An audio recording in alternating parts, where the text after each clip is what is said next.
Boa tarde, gente. Que prazer estar com vocês. Segundo ano do ensino médio. Bem-vindos demais. Bem-vindos os professores também que estão sempre acompanhando a gente e cuja participação é sempre valiosa, sempre frutífera. Hoje tem aula de filosofia. Vamos lá, hashtag filosofia no CMSP, sobe lá. E a gente está aqui com a presença brilhante do professor Marconi, que vai hoje nos presentear com uma aula que vai falar sobre condutas massificadas e alienação moral.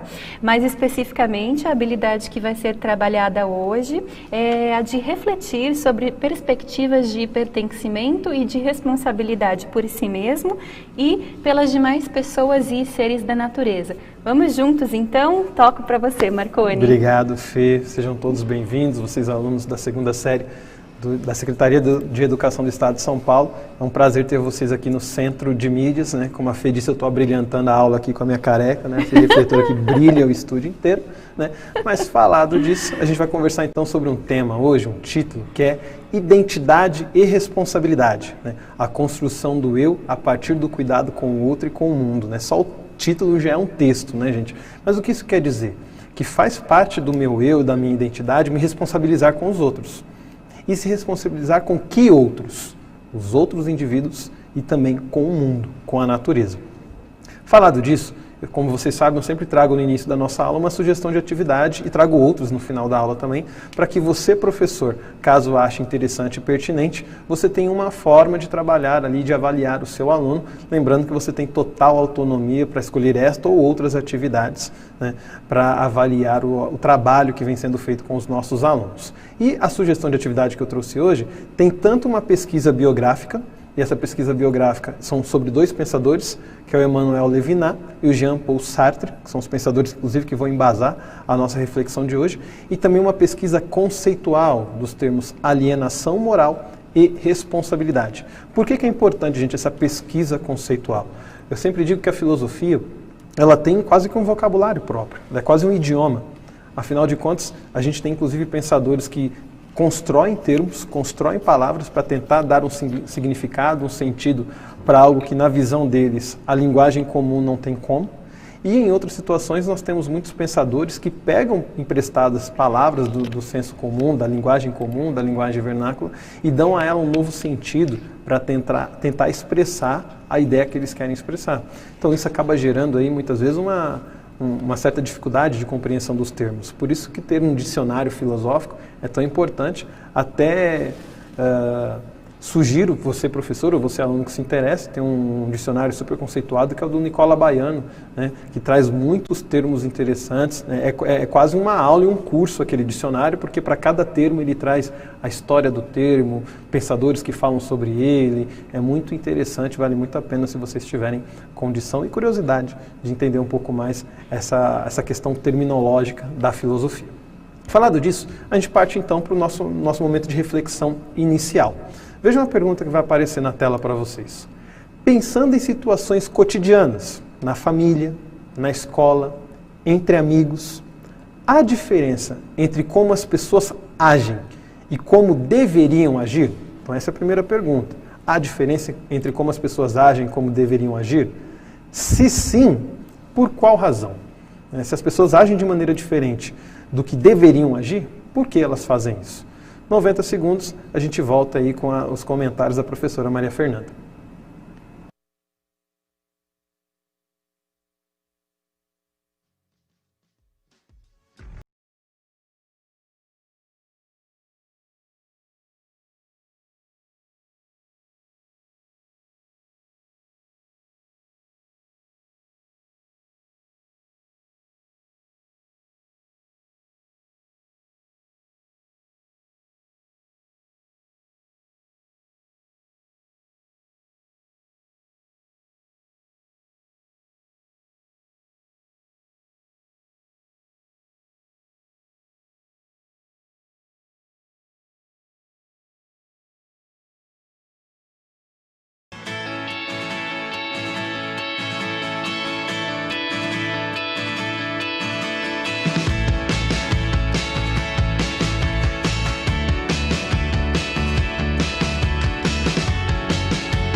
Vamos lá, estamos de volta.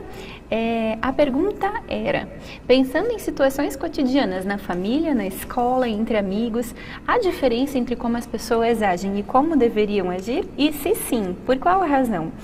Então, veio um monte de respostas super interessantes que dariam um pano para manga para a gente conversar, né? Causando. Eu separei aqui algumas, por exemplo. O Eric diz que há, sim, diferença e, na opinião dele, muitas vezes isso ocorre por conta de influências de outras pessoas, né? O Eduardo disse sim, há essa diferença, então todo mundo está identificando essa diferença, né? E o Eduardo encontra a origem dessa diferença de comportamentos porque as pessoas agiriam mais baseadas na emoção do que na razão, né? O Leonardo fala que depende da educação que as pessoas tiveram, mas surgiu uma pergunta aqui no chat que diz assim, tá, mas quem determina o que seria o jeito certo de agir? Ótimo. Quem fez a pergunta? Foi uma professora, infelizmente me fugiu o nome, passou rápido. Gente, o chat é frenético, às vezes a gente quer pegar uma frase, não pegar um nome. Eu peço desculpas, acabou passando rápido. Mas obrigado, professora, pelo seu comentário. Né? Gente, essa discussão de quem estabelece é uma discussão que ela está muito pautada no prisma filosófico, digamos assim, na corrente filosófica. A gente sabe, por exemplo, que existem formas de se conceber o mundo e dependendo dessa concepção de mundo, a gente vai estabelecer, sob a nossa perspectiva, quem regulamenta isso. Você tem uma visão religiosa, por exemplo, eu vou trazer aí a divindade ou a instituição religiosa, essa responsabilidade ou essa função de determinar o certo e errado.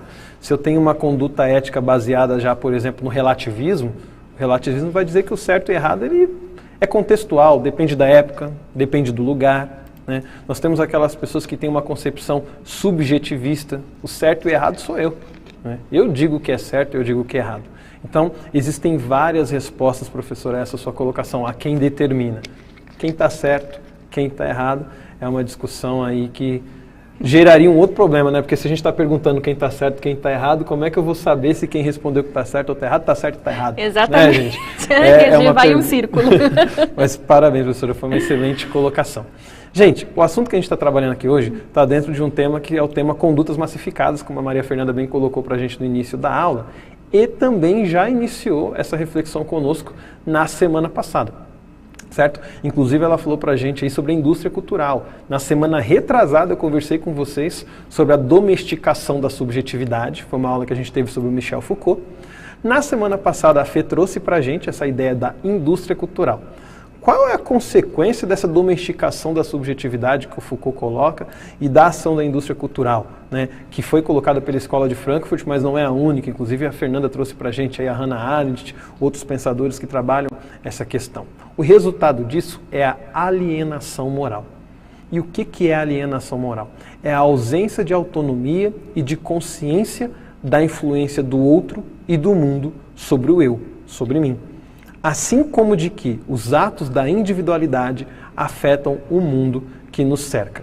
Vou trocar isso que eu disse para vocês em outras palavras. A alienação moral é a gente não reconhecer, não perceber que aquilo que acontece no mundo me afeta diretamente. E que, por outro lado, aquilo que eu faço afeta o mundo diretamente. Então, a alienação moral, a gente sabe que esse termo alienação tem um pouco da ideia de transferência, né, de jogar para o outro, é eu não perceber a responsabilidade que o mundo tem comigo e a responsabilidade que eu tenho, moralmente falando da construção de valores e da ação de acordo com esses valores, é eu não perceber a minha responsabilidade com esse mundo. E a gente precisa tomar cuidado com isso. E o nosso objetivo aqui hoje é pensar, então, como a gente pode superar a alienação moral e essa massificação que a indústria cultural, que as instituições sociais, de acordo com o Foucault, promovem. Como que a gente supera isso? E aí a gente vai trabalhar hoje a ideia de dois pensadores. O Emmanuel Levinas, que traz a questão do uso da capacidade de dar sentido às coisas, algo que faz parte do ser humano, como uma possibilidade de superar essa alienação moral, essa ausência de consciência e de autonomia, lembrando que a autonomia aqui é a capacidade de agir por si mesmo, né, tendo padrões, valores, regras que eu sou capaz de construir, porque eu sou responsável por mim, sou maduro, atingi a maioridade da razão, como dizia o iluminismo e como dizia Kant. E nós temos uma outra possibilidade também de superação dessa condição massificada, dessa alienação moral, que é assumir a responsabilidade por mim mesmo e pelo outro. Isso já de acordo com o pensador Jean-Paul Sartre. Falado disso, gente, a gente começa então conversando sobre o Emmanuel Levinas e a construção do sentido como essa saída de massificação. E o que a gente precisa fazer antes de mais nada? O indivíduo, cada um de nós aqui, somos precedidos pela linguagem, né, e formados pelo mundo no qual estamos inseridos. Essa é até uma colocação interessante, vocês são da segunda série do ensino médio, mas, por exemplo, nós tivemos uma aula agora há pouco, né, para a terceira série do ensino médio, e a gente estava discutindo o termo homem, né, Fê? Exato. E aquela questão, a gente vê a Declaração Universal dos Direitos do Homem. Eu estava trabalhando no contrato social e a gente falava o homem no estado de natureza. E aí, não lembro agora se foi um professor ou foi um aluno, fez uma colocação, e as mulheres estão excluídas disso? Mas é porque, como a Fernanda bem nos lembrou, nós somos frutos de um tempo, né? E a linguagem desse tempo nos precede. Levinas já trazia essa ideia, né? Eu entrei no mundo, e no mundo, entrei num país, entrei numa cultura que fala português, né? Onde as palavras têm determinados sentidos, né? E que ganham sentidos através de regionalismos e de vários outros contextos. Então nós somos precedidos pela linguagem. Antes de nós existirmos, a linguagem que nos ajuda a pensar, que nos ajuda a expressar o pensamento, ela já existia. Então a gente vê a importância da linguagem. Eu não sei pensar sem linguagem. Eu não tenho como me expressar sem pensar. E o meu pensamento é fruto dessa linguagem. Então a linguagem é essencial. E por conta disso, o Levinas traz essa importância da gente entender a linguagem como construção de sentido. Até porque é quando eu dou sentido ao mundo e ao outro que eu me humanizo. É nesse momento que a minha individualidade aparece e eu supero a massificação, eu supero a alienação moral de dar responsabilidade para os outros e de não assumir a minha. Eu me humanizo quando eu exerço essa minha capacidade, essa minha potencialidade de significar o mundo e o outro, né? Vamos pegar aqui, por exemplo, a Maria Fernanda. A Maria Fernanda é mãe, a Maria Fernanda é funcionária, a Maria Fernanda é esposa, a Maria Fernanda é várias coisas. Cada um de nós somos várias coisas, mas o que faz ela ser única é o sentido que aqueles que são únicos na vida dela dão para ela, né? Existem várias mães, mas só tem uma mãe para sua filha, como chama mesmo? Beatriz. A Beatriz, para a Bia, né? Então, esse sentido que faz da Bia única. A Bia é a única que enxerga a Maria Fernanda como mãe, né? E é isso que a humaniza e que faz da Bia também única dentre tantas outras pessoas que são filhos e filhas também. Então, o dar sentido é uma das formas da gente superar essa massificação que vai nos moldando, né? É só mais uma mãe, é só mais uma filha, é só mais uma funcionária. Não, não é qualquer funcionária, não é qualquer filha, não é qualquer mãe. Então, essa construção do sentido é extremamente importante. E aqui fica, inclusive, o nosso apelo, o nosso convite, né? Dê sentido para as coisas na sua vida. Dê sentido para a sua escola é única. Dê sentido aos seus professores, as suas aulas, elas são únicas, né? Dê sentido à sua família é única, seu pai é único, seu irmão, a sua irmã é única, a sua casa é única. É isso que te torna um e não mais um. Dar sentido, seja a um cômodo apertado, seja a uma mansão. É isso que nos torna únicos e humanos, dar sentido àquilo que por si não tem sentido nenhum. Um outro elemento importante dentro do pensamento do Levinas é que o homem possui em si mesmo o outro. Por isso, viver para o outro é viver para si. O que isso quer dizer? Nós somos formados, gente, pelos outros. Eu acabei de trazer a questão da linguagem, por exemplo. Eu não inventei o português, né? Então, eu só aprendi o português porque outras pessoas falaram comigo, outras pessoas me ensinaram o sentido e o significado daquilo, outras pessoas deram sentido e significado para aquilo, desde os objetos mais simples. Por exemplo, lá na minha casa eu tenho um violãozinho. Para minha filha, o violão é um momento de alegria. Ela tem 2 anos e meio, de vez em quando ela vem, papai, violão.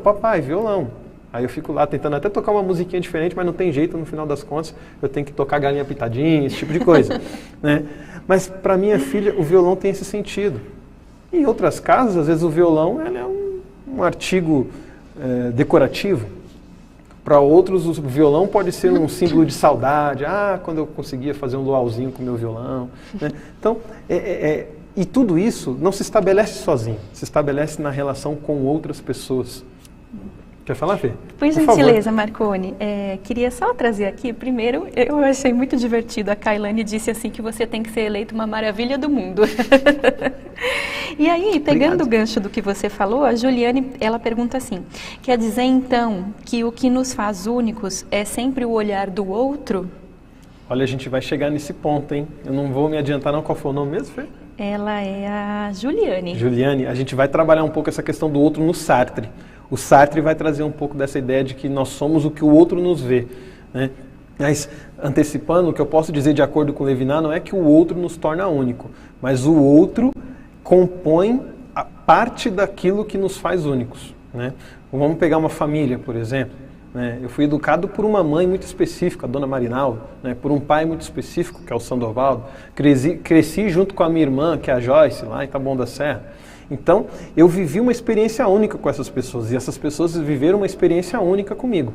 Então, a contribuição deles, né, é inquestionável em quem eu sou.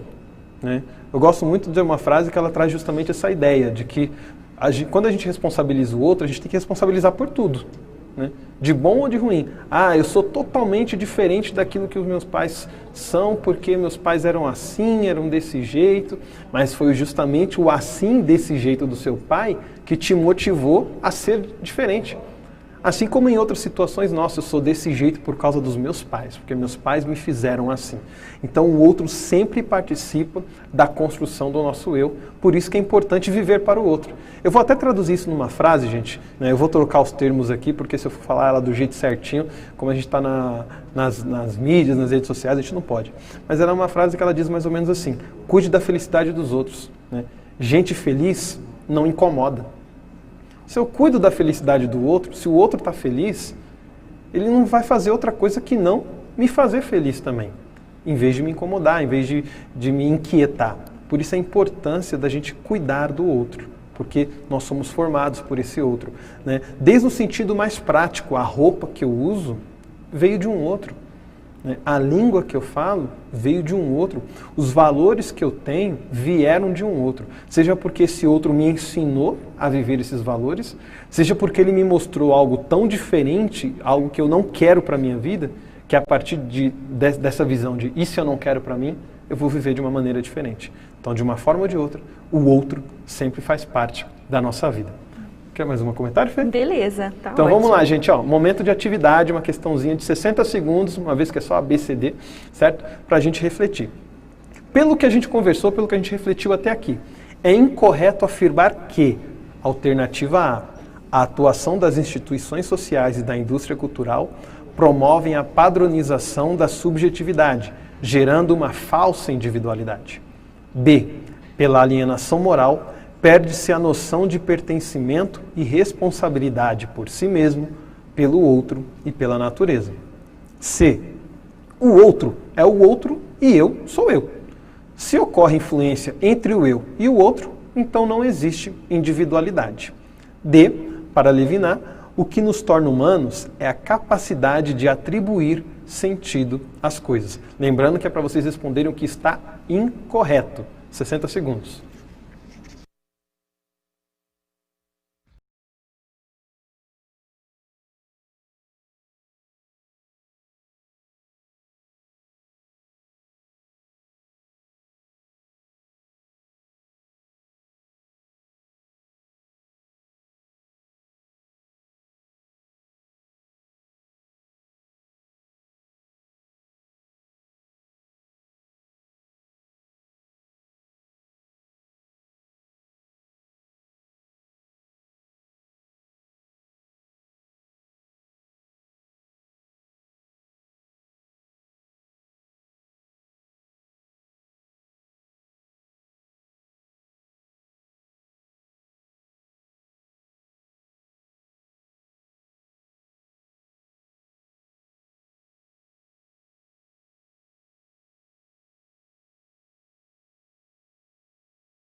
Vamos lá, gente. Estava acompanhando aqui o chat. A grande maioria de vocês colocou que a resposta incorreta seria a letra C, mas teve também algumas pessoas que colocaram a letra B, Marconi. Perfeito. Gente, é sempre importante essa atividade, volto a dizer, porque é nesse momento, tanto que a gente, professor, às vezes percebe, às vezes eu vejo uma questão e falo, opa, nem expliquei isso direito, então eu tenho a oportunidade de voltar.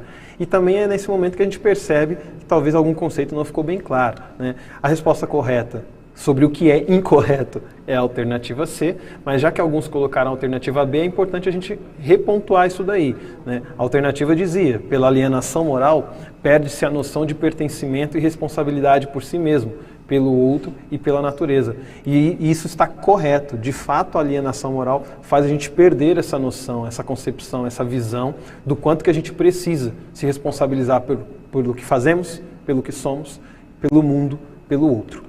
Falado disso, gente, como eu sempre tenho falado a vocês, a gente sempre faz uma pausazinha, um momento de retomada da nossa aula, para você, professor, você, aluno que chegou um pouco depois e que não conseguiu pegar aqui conteúdo, habilidade, aquilo que já foi sugerido de atividade. Então, nós estamos trabalhando o conteúdo, condutas massificadas e alienação moral, né, referente aí à segunda série do ensino médio, filosofia, a habilidade, refletir sobre as perspectivas de pertencimento e de responsabilidade por si mesmo e pelas demais pessoas e seres da natureza, e eu deixei uma primeira sugestão de atividade que era fazer uma pesquisa sobre a vida do Emmanuel Levinas e do Jean-Paul Sartre, que são os pensadores que estão fundamentando a nossa reflexão aqui hoje, ou também uma pesquisa conceitual sobre os termos alienação moral e responsabilidade, uma vez que o leque é muito grande do que isso pode significar, dependendo da época, dependendo do pensador, dependendo do contexto. E lembrando também que o título da nossa aula aqui é Identidade e Responsabilidade. Eu não tenho uma identidade formada se eu não me responsabilizo pela construção do meu eu, do mundo e do outro. Partindo agora para Jean-Paul Sartre, nós vamos ter um outro momento de atividade. Não é uma resposta de certo ou errado, é só para colher a opinião de vocês, por isso que eu vou deixar apenas 60 segundinhos, tá, galera? E sempre digo, não se preocupem em responder as 3. Pode responder só uma das perguntas. Só lembre-se de colocar 1, 2 ou 3 para a gente saber a qual questão você está respondendo. E é uma enquete mesmo. Reflita e responda nessas seguintes perguntas. Primeiro, por que sentimos vergonha? Na sua percepção, por que nós sentimos vergonha?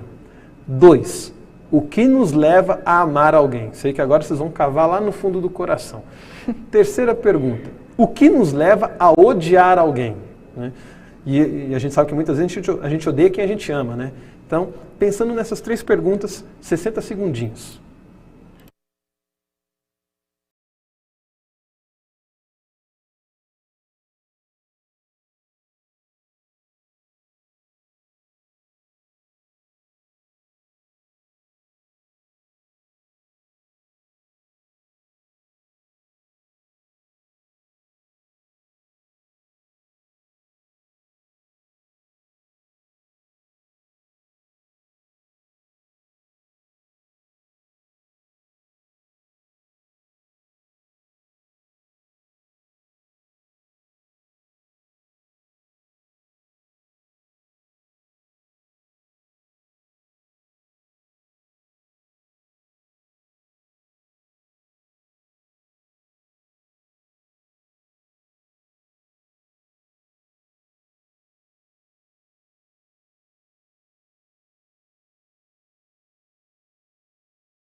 Oi, gente, estamos de volta. Foram perguntas bem legais, né? Até a Evelyn, ela colocou assim no chat, são questões bem profundas, né? Que bom. E dá pra gente buscar um monte de coisa lá dentro, assim, né? Então, em relação à primeira pergunta, por que sentimos vergonha? O Casim disse que normalmente a vergonha advém do medo do julgamento. Bacana. Né? Na questão número 2, o que nos leva a amar alguém? Eu fiquei boba de ver, porque eu achei que essa fosse ser a pergunta que fosse ter mais respostas. E na verdade foi a que menos teve respostas. Estão o que nos mostra. Do amor, né, gente? Pois é, a gente não está muito pensando aí, né, no amor. Mas o Legends, ele colocou assim, que o amor vem por causa das atitudes da pessoa que a gente ama. Legal. E, por fim, em relação a que nos leva a odiar alguém, o Vinícius diz assim, que odiar acontece quando a gente encontra pessoas que são totalmente diferentes da gente. E daí, disto, brotaria o sentimento de ódio. De ódio. Interessante. Gente, essas perguntas, a gente não vai explorar as respostas delas, tá? Já quero deixar claro, e talvez frustrando, né, infelizmente. Mas tem um porquê e já a gente vai entrar nesse assunto. Né? Mas isso dá uma monografia, gente, isso dá uma tese, a gente discutir isso aí, porque amamos, porque odiamos, porque nós sentimos vergonha. Né? Por exemplo, colocar essa questão do julgamento, e essa pergunta ela sempre me intrigou, gente, porque como eu já citei para vocês, eu tenho uma filha de 2 anos, que vai fazer 3 anos, a Maria Clara. E desde pequena, às vezes eu via ela tendo vergonha das pessoas, por exemplo, tendo vergonha de situações. Gente, quem ensinou vergonha para essa menina? Eu não ensinei, a mãe não ensinou. Como que ela aprendeu a vergonha? Né? Isso é um elemento que faz parte das nossas relações, da nossa vida. Quando a gente vê o outro, que eu comentava com vocês agora há pouco aí, com relação ao Levinar. O que nos leva a amar, o que nos leva a odiar, são outras questões importantes. Alguns vão dizer, por exemplo, que a gente só odeia quem a gente ama. Né, que a gente ama tanto que acaba até sentindo ódio. Né? E outros vão até colocar que o grande problema não é nem odiar, gente. E eu até concordo com essa visão. Né? O grande problema é sermos indiferentes, porque quando você odeia o outro, você reconhece o outro, você só tem raiva do que o outro é ou do que o outro faz. Agora, a indiferença é quando a gente vive como se o outro nem existisse. Né? E o outro existe. É isso que a gente está falando aqui hoje. Não tem como ser indiferente. O outro está posto, o outro está aí.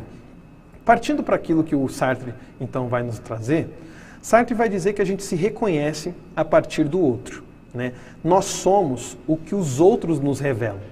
Se eu sair por aí falando, gente, eu sou legal, eu sou legal, eu sou legal, eu sou legal, mas todo mundo me achar chato, eu posso continuar me chamando de legal, que aos olhos dos outros eu sempre serei, ainda por cima, o chato que se acha legal. Né? Pior ainda. Né? Nós somos revelados pelo olhar do outro. Nós nos reconhecemos pelo significado que o outro nos dá. Né?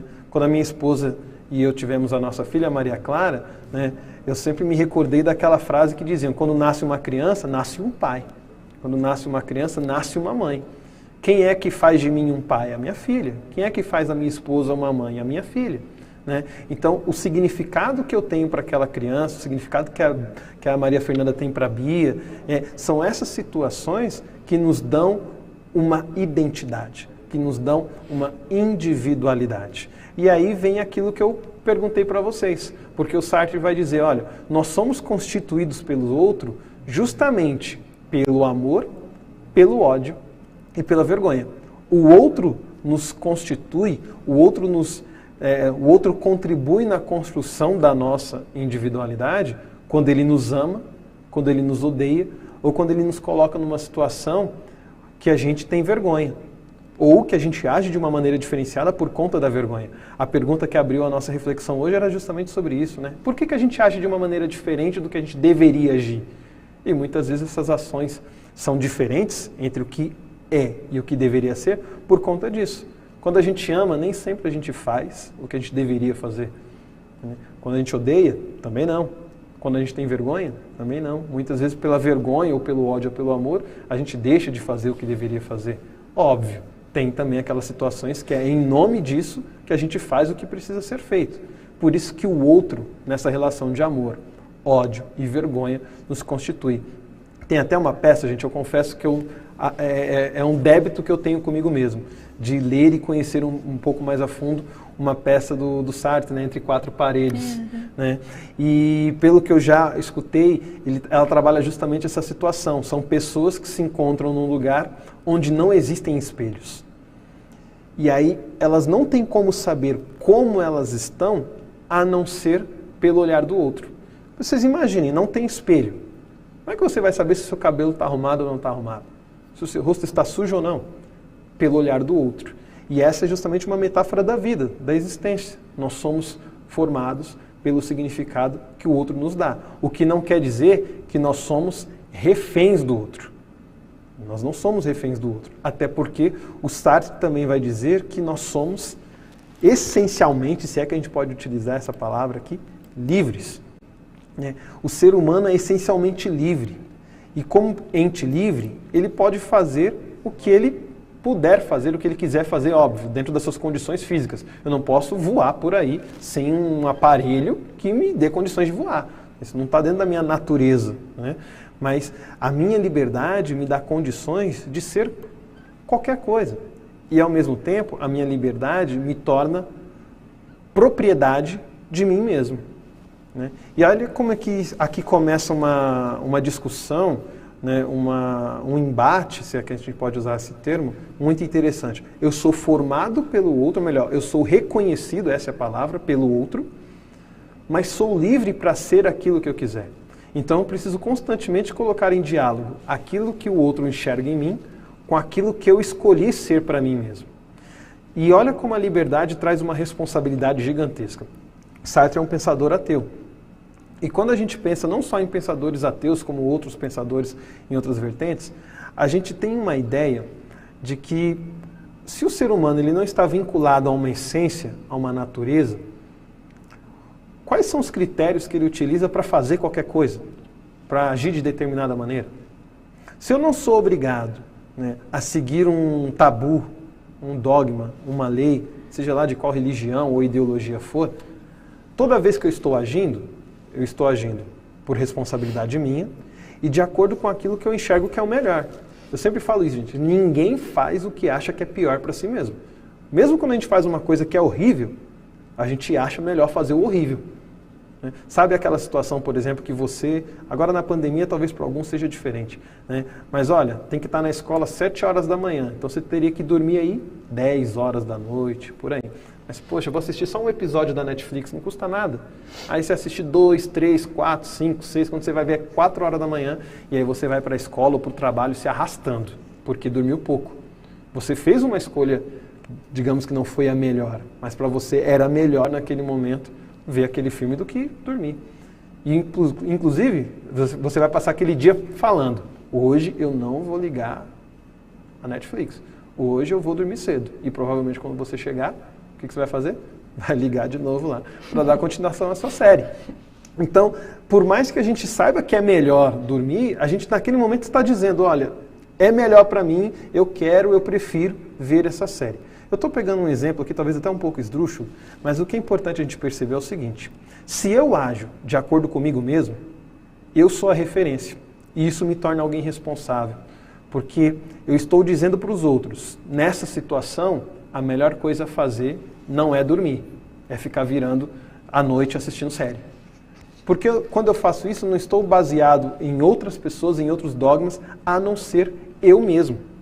Então olha como isso é uma responsabilidade gigantesca, gente. Volto a dizer, não tem nenhuma divindade, não tem nenhum outro responsável por mim que não eu mesmo. Então tudo que eu faço é uma mensagem ao mundo. Façam como eu, porque isso é a melhor coisa a se fazer. E isso gera uma responsabilidade gigantesca. A cada pensamento, a cada atitude, eu estou dizendo para o mundo, de acordo com Sartre, façam como eu, porque isso é a melhor coisa a se fazer.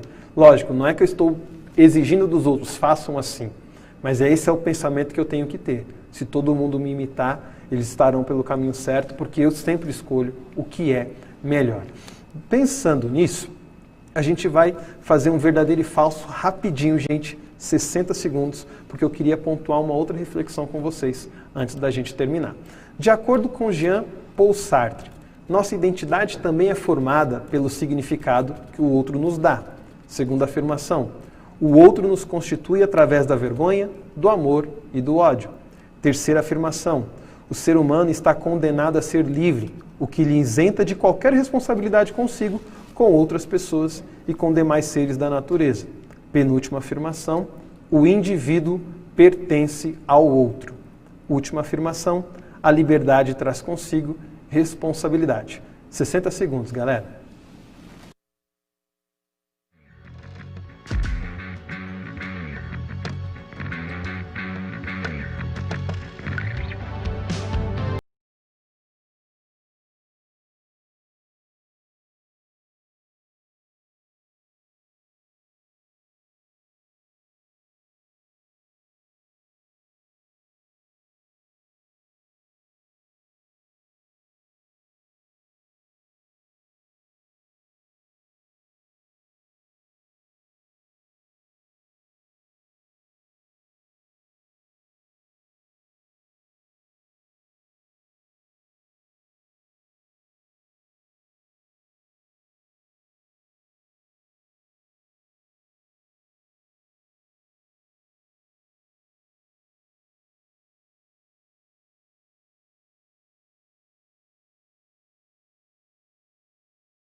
Voltamos, pessoal. Então, a gente agradece muito as respostas que todas vocês colocaram. Eu olhei todas com bastante atenção, mas a título de exemplificação, eu vou trazer, então, a resposta do Guilherme, tá bom, Marconi? Perfeito. Então, vamos lá. Na primeira afirmação, nossa identidade também é formada pelo significado que o outro nos dá. O Guilherme diz que é verdadeira. Perfeito, Gui. Segunda, o outro nos constitui através da vergonha, do amor e do ódio. Guilherme mandou o verdadeiro. Perfeito. O ser humano está condenado a ser livre, o que lhe isenta de qualquer responsabilidade consigo, com outras pessoas e demais seres da natureza. O Guilherme disse que é falso. Perfeito, Guilherme. Entendeu bem. O indivíduo pertence ao outro. Guilherme mandou falso de novo. Caraca, hein? Muito bom. E, por fim, a liberdade traz consigo a responsabilidade. Ele colocou que é verdadeiro. Gente, quem tiver dúvidas, pergunta para o Guilherme no chat, que ele vai esclarecer todas as dúvidas de vocês. Falado disso, gente, a gente tem 2 slidezinhos para a gente terminar. Eu vou até pedir para que já coloquem na tela, porque como o nosso tempo está acabando, para vocês tirarem print. É uma avaliação, uma reflexão pessoal, esse penúltimo slide, e o último slide é mais uma sugestão de atividade, caso vocês queiram fazer. A nossa avaliação pessoal diz o seguinte: considerando essa corresponsabilidade inevitável, o que um estranho deve esperar de mim e eu dele? O que devo esperar de um familiar e o que um familiar deve esperar de mim? Quem eu magoei? Quem me magoou? Né? O que deve esperar de mim e o que eu devo esperar dessas pessoas? O que deve esperar de mim alguém com quem eu simpatizo e eu dele? O que deve esperar de mim quem eu amo e o que dele eu devo esperar? Então vejam que são diversas situações e relações para a gente questionar o que eu devo esperar, uma vez que nós temos uma responsabilidade um com o outro. E aí, a nossa última sugestão de atividade, eu não vou ler para vocês porque o nosso tempo está curto, só lá embaixo onde está de azul, que são 2 sugestões de temas de redação. Como seria o mundo se todos fossem como eu? Ou, no mundo onde todos se espelham em mim, o que eu precisaria ser e fazer para termos um mundo melhor? São 2 sugestões de atividades. Aqui eu me despeço de vocês agradecendo o carinho e a atenção. Semana que vem a gente vai estar com a Maria Fernanda aqui conduzindo a nossa aula. Fê. Ah, acabou, que pena, foi uma delícia. Eu quero encerrar a aula dizendo o seguinte: o professor Giuseppe falou que já leu a peça do Sartre, Entre Quatro Paredes, e recomenda muitíssimo. Então, para a gente terminar, Marconi, quero lhe propor aqui um compromisso público. A gente vai ler. Fechado. Então toca aqui para selar. Gente, vou ler. Semana que vem, eu, Marconi e vocês temos um compromisso marcado. A gente espera vocês e um beijão.